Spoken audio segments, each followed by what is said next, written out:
బెంగాల్లో బీజేపీ వాళ్ళు కొట్టట్లేదు, పోలీసులు కొట్టట్లేదు, జనమే కొడుతున్నారు. తృణమూల్ కాంగ్రెస్ కార్యకర్తలే కొడుతున్నారు. ఎందుకంటే జనం దగ్గర డబ్బులు వసూలు చేయడం ఒక ఎత్తు, కార్యకర్తల దగ్గర కూడా డబ్బులు వసూలు చేశారు. ప్రతి పథకానికి డబ్బులు వసూలు చేశారు.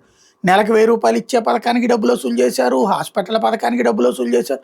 డబ్బులు వసూలు చేయింది ఏం లేదు. మమతా బెనర్జీ కూడా ఏంటంటే వదిలేసింది కింద, ఇదివరకు మన జన్మభూమి కమిటీల టైప్లో. అలాగా అంతమందికి డబ్బులు ఇస్తున్నాం కాబట్టి వాళ్ళందరూ ఓట్లేస్తారులే అనుకుంది. అందుకని కేంద్ర పథకాలను అక్కడ అమలు చేయనీలా. రైతులకు కేంద్రం ఏడాదికి 6000 ఇచ్చే పథకం అక్కడ చేయలే, 4000 ఆవిడ ఇచ్చేదనమాట.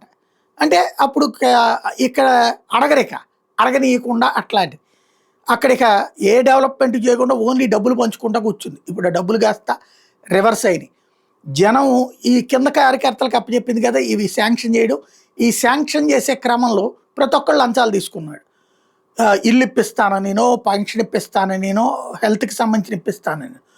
ఇప్పుడు ఆ డబ్బులు తిరిగి ఇవ్వమని కొడుతున్నారు.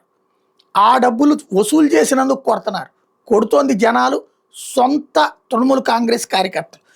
తాజాగా మాజీ తృణమూల్ కాంగ్రెస్ పార్టీ ఎమ్మెల్యే తపస్ చటర్జీని 100 మంది కలిసి రోడ్డు మీద, అతనేంటి ఈ అభిషేక్ బెనర్జీకి వ్యతిరేకంగా, అభిషేక్ బెనర్జీకి అనుకూలంగా రోడ్డు మీద ఉద్యమం చేయడానికి 100 మందితో కలిసి వెళ్తే జనాలందరూ కలిసి కొట్టినటువంటి సంఘటన సంచలనం సృష్టిస్తోంది.